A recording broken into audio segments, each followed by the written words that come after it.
Hello and welcome to C.E.H.R Cruise Talks. We're back with another episode. C.E.H.R Cruise Talks is a series of educational content featuring cruise professionals and industry leaders discussing the challenges and opportunities of the current and future industry climate. You can sponsor a talk to align your brand with innovative thinking and recent trends, and to receive highly relevant, engaged leads that are seeking the sort of value your brand provides. Contact us at sales@ctradecruise.com or find us on socials at ctradecruise. And don't forget to like, comment and subscribe to our channel for weekly talks content. Welcome to a fantastic discussion about diversifying the cruise industry, which is hosted by C.E.H.R Cruise Talks, and we want to thank them for this dynamic opportunity. Also, I want to thank and welcome the panelists. We have Anders Lindstrom. He's the head of PR and communications at the Americas of Hurtigruten Group. And we also have Odette McFarlane. She's the director of home port operations at Carnival UK. My name is Natasha Bynoe. I am the CEO of the African Diaspora Institute and Culture Exchange and Historical Research, Inc., a nonprofit in New York City. I'm also an adjunct lecturer at the University of the Gambia. Welcome. So one thing I love about this panel is that we come from a broad spectrum. We come from different backgrounds, and we're going to talk about diversity, inclusion, equality, everything. So let's get it started. If you want to start, Anders, by introducing yourselves, and then we'll go to Odette. Sure. Normally I would do ladies first, but okay. My name is Anders Lindstrom. I'm the head of PR and communications for Hurtigruten Group. I'm based in New York City. I've been with the company for a little bit over a year and a half. And we are the world leader when it comes to expedition cruising. So a niche segment within the cruise industry. Great. Thank you. Ms. McFarlane. Hi, I'm Odette McFarlane. I am the Director of Home Port Operations. So my job really is to look after all of our turnarounds globally for Carnival UK, of which we have two brands, Bynoe and Cunard. And so Southampton is our biggest turnaround port. And so that's primarily my job and what I do. Okay, great. So we're going to start the conversation off with us. Tell us about your journey in the cruise industry and how did you get to where you are today? So we'll start with Ms. McFarlane. Sorry. I think I've had quite maybe a not so traditional journey into cruise. I came to cruise as a guest. I had long wanted to go on a cruise, but was too scared because I get seasick. And then finally plucked up the courage to go. And once I went, I was absolutely hooked. And in the back of my mind, I thought, it'd be really awesome to work for a cruise company to really see how they deliver the guest proposition. So, my background is investment banking, a third sector, as a project manager, a program manager. And, one day I had the opportunity to apply for a job at Carnival UK. And I thought, I have no cruise experience, but sometimes you've got to be in it to win it. And so I applied, and then I got the job, which was amazing. And so that has really been probably a different route for many of my colleagues who've spent a long time either working in ship before they came to shore or having a very long career in the cruise industry itself. Nice. So Mr. Lindstrom. You can call me Anders. So I was in travel for about 15 years prior to getting into cruise industry. I was in aviation, so I worked for 3 different airlines in various different countries. And during the pandemic, it was not a good time to be working for an airline. So I did lose my job, but luckily the stars aligned, and I was offered this job the day after I lost my job. So, and ironically, I was the cruise reporter when I was a travel journalist back in the days, 15 years ago in Sydney, Australia. So I would go on the cruise ships when they were in port and visit them and do tours, but I never got to go really anywhere. So that's how it all started. And back then, cruise was very different to what it is now. But during the pandemic, one of my best friends turned 40, and we did a cruise around French Polynesia. And I realized this is a great way to travel because, you have the most amazing experiences during the day, and then you go to sleep and you wake up on the next island, as it was the case then. And I thought this could be interesting, and that's how the ball started rolling. And I got approached by Hurtigruten, and turned out to be the best thing ever in my career. Nice. That's wonderful. Wonderful. As you look back over your life, at what point did you begin to think of yourself as a leader? Let's do with leadership skills. We'll start with Odette. Um, to be honest, it probably sounds weird. I never really saw myself as a leader. You know, it's I always just saw it as getting my work done. So, you know, I had projects, I had teams that I had to lead, yes, of course, but I just really saw that as managing and cajoling people and convincing them and influencing them and people who I didn't directly manage to do things for me on my project to get the project's work done. And I never really thought of, you know, I'm a leader and these are the things that I need to do and these are the, you know, this is how I need to be. I never really thought about it that way until maybe more recently in my career as I've moved up, especially at Carnival UK. And, you know, sometimes you have to take a stop and say, you know, I am leading quite a lot of work. I'm leading quite a lot of teams. Sometimes you have to take the time to just recognize what those skill sets actually are and give them the space and acknowledgement. And so it's probably, I would say, in the last few years that I've realized that some things I've taken for granted about how I can put a team together or how I spend my time with my team to get the best out of them are in fact the very things that you need to be a good leader or somebody who's going to lead this type of work. And so, yeah, I think probably, again, probably not traditionally, a traditional way of viewing things. I would say that, yes, I am a leader. I recognize that and I value that in my organization. Yeah, so yeah. Well, for me, I think I knew I was a leader from the time I was 12 years old, because I remember being in high school and questioning, you know, the curriculum. Why am I not learning about, or junior high school, why am I not learning about African history? Why am I not learning about Afrocentric history in education? And from then on, I, you know, fought and I protested to have African history taught in my high school, at least in junior high school, and it just progressed. So I realized even up until now, with the different projects I run, you know, I realize it is very important to have a good team, a diverse team, because once you have a diverse team and an inclusive team, I love those type of teams because you have so many different perspectives and ideas that you can just bounce off and also learn from each other and come up with different creative ways to deal with situations. So as a leader, I take pride in having a wonderful, dynamic, and diverse team as well. So, but yeah, and in terms of me, I knew from the time I was 12. Yeah, my mama told me so. Well, if your mum tells you, then it must be true. I don't know. I mean, I like you. I mean, like you know, you learn, or I've learned through my experience how to build these diverse teams, knowing that the best ideas don't always come from the same groups of people. Nobody has a monopoly on an idea. You know, those things. But yeah, did you ever purposely think I have to lead in this way, or did it just come to you? Well, for me personally, I just took the bull by the horns. I'm like, okay, if no one's going to step up, let me just go ahead and do this because I'm a person who likes to get things done personally. You know, right. I recognize that things are not moving the way they're supposed to. I'm going to take the lead if I have to. But behind that, trust me, there's a lot of insecurity behind that as well. But sometimes you have to push through that insecurity and learn, you know, and just do what you have to do. What about Anders? What was your experience in taking? I mean, I have to echo both of you to some extent. First of all, as Odette was saying, I've never really thought of myself as a leader. But when you asked that question, I was thinking back in my career, in my life. It kind of also started in school. In high school, especially being president of student council and all the graduation council, all those things, but never thought of myself as a leader, more as a driving force or a pusher, which can, you know, have negative connotations, but like wanting to create change. And if no one else is doing it, I got to do it. And then make sure I get the right people involved or partner with the right people, whether it's internally or externally to get shit done, basically. Get it done, exactly. And so I saw that more as a job as opposed to leadership in itself, but recognize that it is. And then just been grateful that people have wanted to follow. And so not automatically a leader in that sense. Okay, gotcha. Anders, let me ask you, what does diversity drives business mean to you at Hurtigruten? So we actually have T-shirts and sweaters with Diversity Drives Business, and our CEO, our group CEO, Daniel Sheldam, has often worn that in town halls and externally.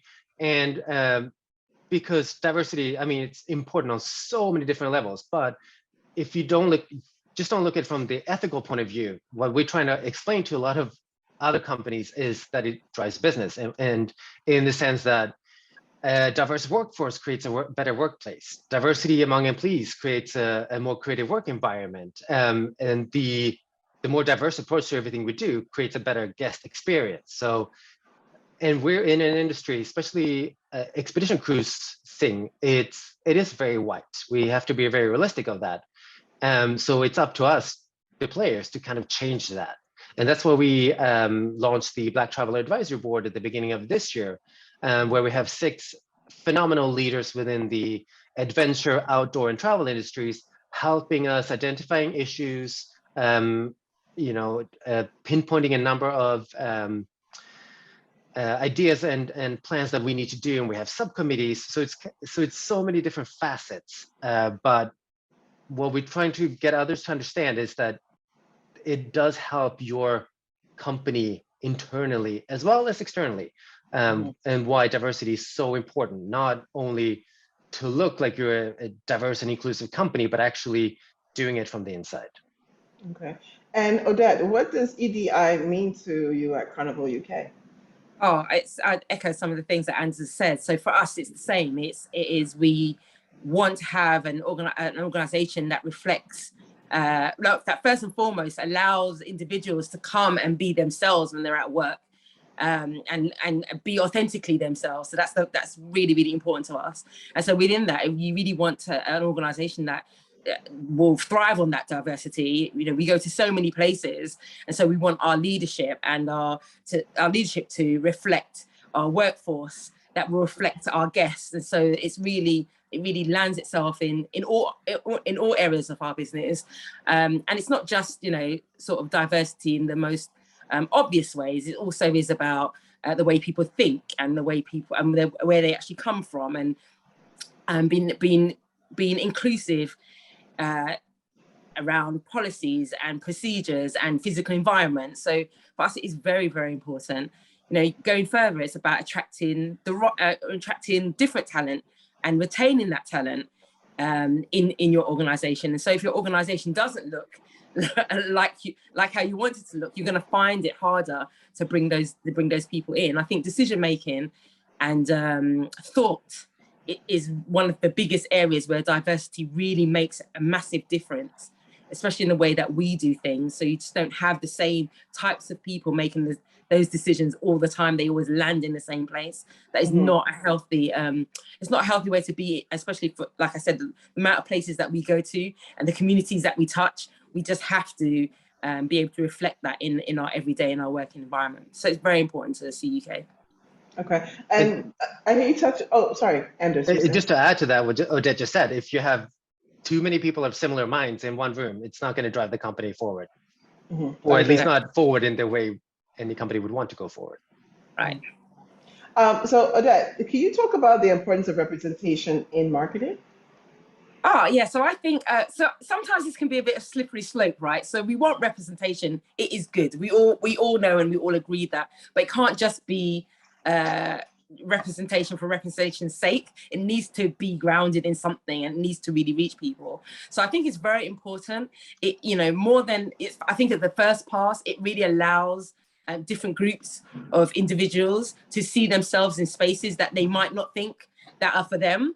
So Anders said, it can look as a particular way, but we know that it's not. And so for us, for the UK, it's very diverse on board, and most people wouldn't realize that until they got there, because of course where we're hiring people from, we've got different languages, different cultures, we're going to different places, so it's very diverse. So I think reflecting that in marketing not only helps with the guest proposition, because we're always trying to have more people come enjoy our products and have fabulous holiday happiness, but it also helps with building that diverse team. So if you're watching a TV ad or you've seen some sticker or flyer with, recruiting for Carnival UK, you want to see yourself there. And if you see yourself there, then you're going to think, I can actually apply for this role or this job or at this company. Maybe there's something there for me.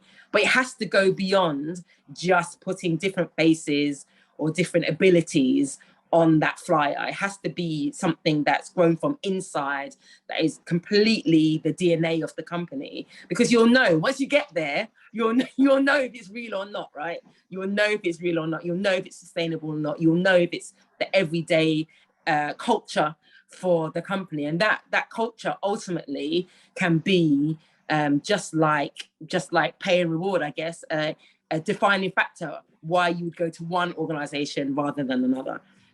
So I think it's very important. Well, I will add to that really quickly. The friends that I do know who have taken a Carnival UK, I've asked them these questions in regards to, you see yourself on board, do you see yourself in the workers from the top to the bottom? And one thing they've always said is the fact that they do see a diverse workforce, a diverse, they feel included as a passenger, as a guest on your cruises. So I just wanted to add that. Yay. And can I add to that? Doesn't mean our job stops though. We've got to do more. There's still more to do. Exactly. Yes, Andrews.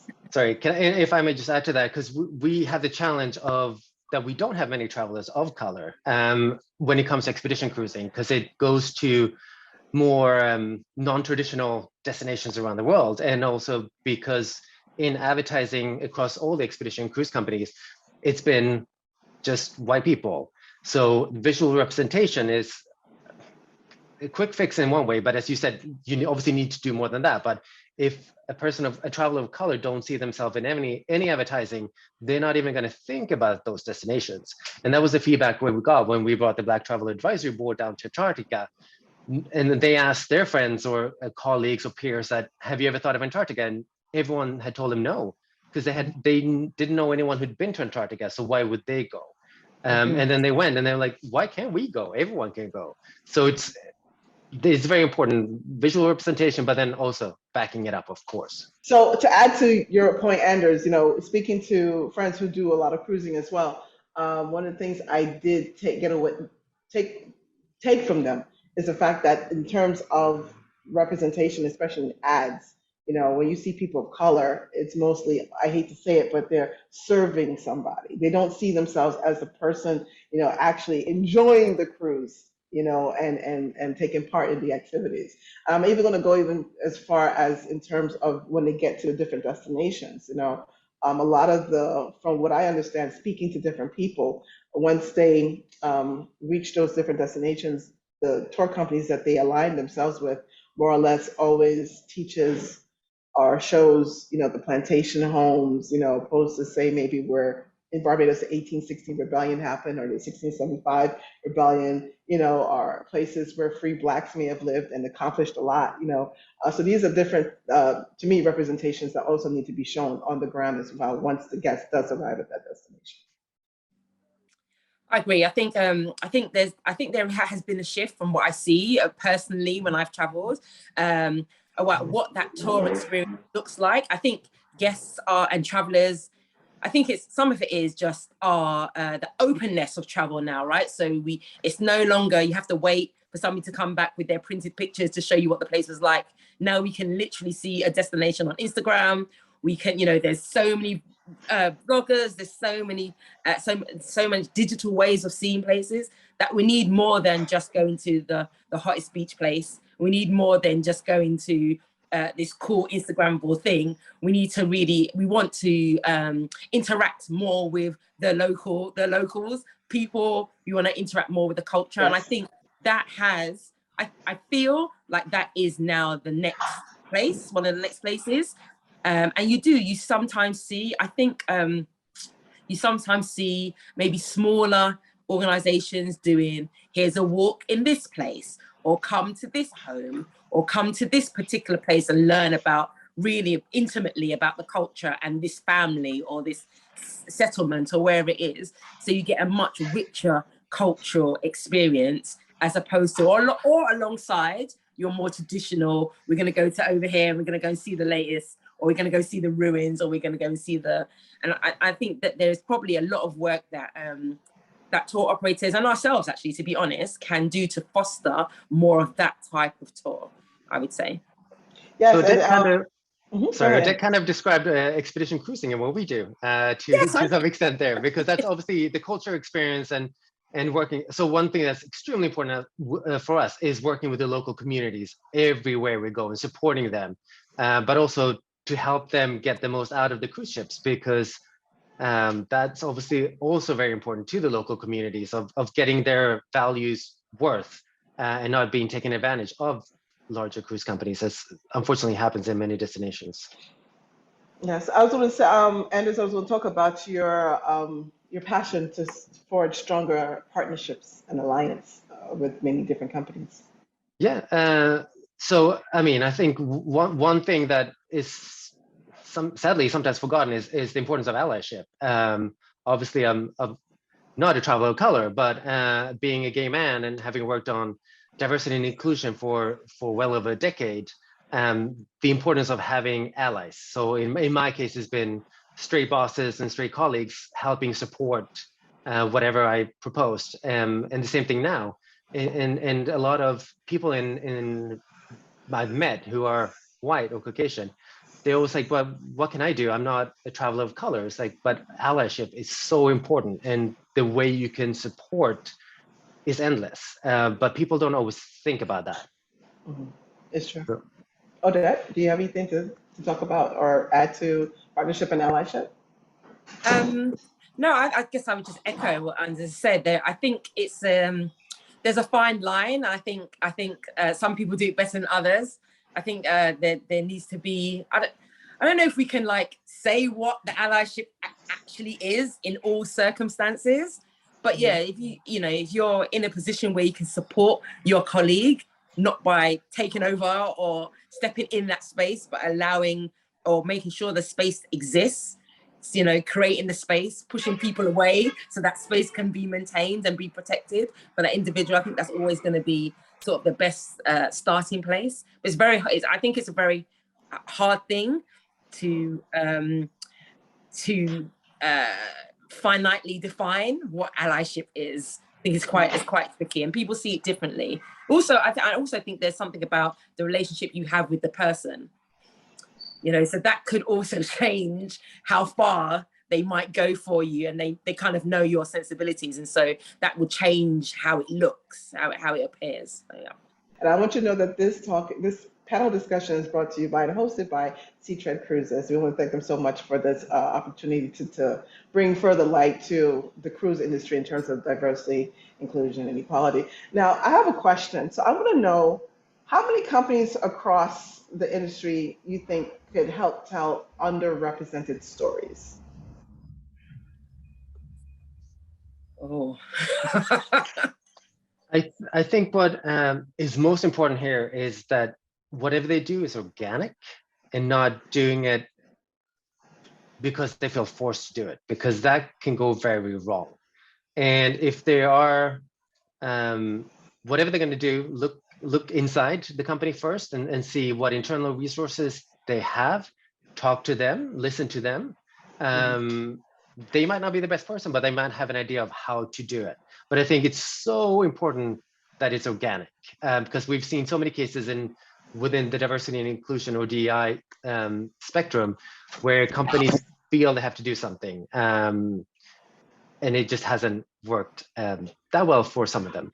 And also look at the relevance. I mean, for us, when we look at finding these underrepresented stories, we're looking at the destinations we travel to and the explorers that have been in these destinations in the past. And that's one thing we're looking at with the Black Travel Advisory Board, for instance, is how can we find out more about unsung Black explorers in the past? I mean, we know of Matthew Henson, who was the first Black man or Black person to reach the North Pole, and he was on over 23 years. He went on 7 voyages in the Arctic, which is very rare for anyone to do.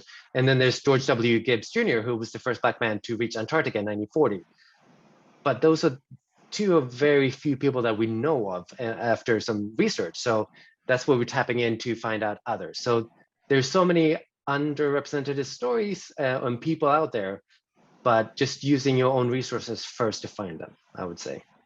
Well, being the owner of a tour company called the Tourist Company, I'll tell you this. This is where, and I think Odette had definitely had said this in regards to local tourism. This is where the stories. This is where you get the true stories. From the ground, as you say, the organic stories. So yes, Anders, I would definitely agree with you on that in regards to local tourism, as Odette had mentioned. Local tourism definitely brings this out, in terms of hearing the stories from the ground, from the people themselves, from different, even historical events. Maybe, say, for example, in Barbados last year, we had, not in Barbados, but in St. Vincent, we had a volcano that erupted, and it affected Barbados. So those who will come to Barbados can hear the stories about how the ash turned, at 12 midday, it's totally dark, you can't see anything, not even your hand in front of your face, that sort of, and bring the stories to life because they actually experienced it. Another thing too is university students. My University West Indies, where I'm actually doing my PhD now, they tend to hire a lot of students, history students, to tell the stories as well, because not only most likely are they from the island, but they're able to know exactly the full history, the true history, and maybe tapping into historians in the different places. So this way people can get a deeper sense of the history on the ground as well. So in terms of understanding or helping companies, I think this is one way companies could definitely get those underrepresented stories out, is to tap into the university system, is to tap into local tourism, and really just try to, immerse themselves in that type of history. And I think it will give a greater experience for the traveler as well. Okay. All right. So how could diverse leadership, so going back to leadership question, how could diverse leadership help provide solutions to some of the issues faced around the cruise industry?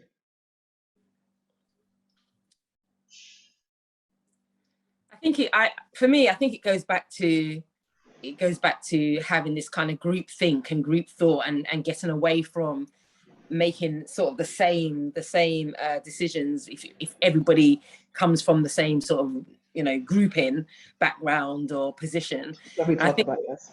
Yeah, so I kind of think it will just help us collectively make better decisions as a cruise industry. There's only so many places we can go. Our ships aren't getting any smaller, generally speaking, except for Explorer ones and Expedition. They tend to be slightly smaller, and so we do need to work with each other and understand our communities that we go to in a different way. And so if you are from that community or you understand that community, then that is going to enrich the decision making. And I think that is, when you have people also leading in some of those key roles, it just lands differently. There's just something subtle, something nuanced about the way in which you can approach those communities and listen and hear what they have to say authentically, and then they automatically understand that is what you're doing.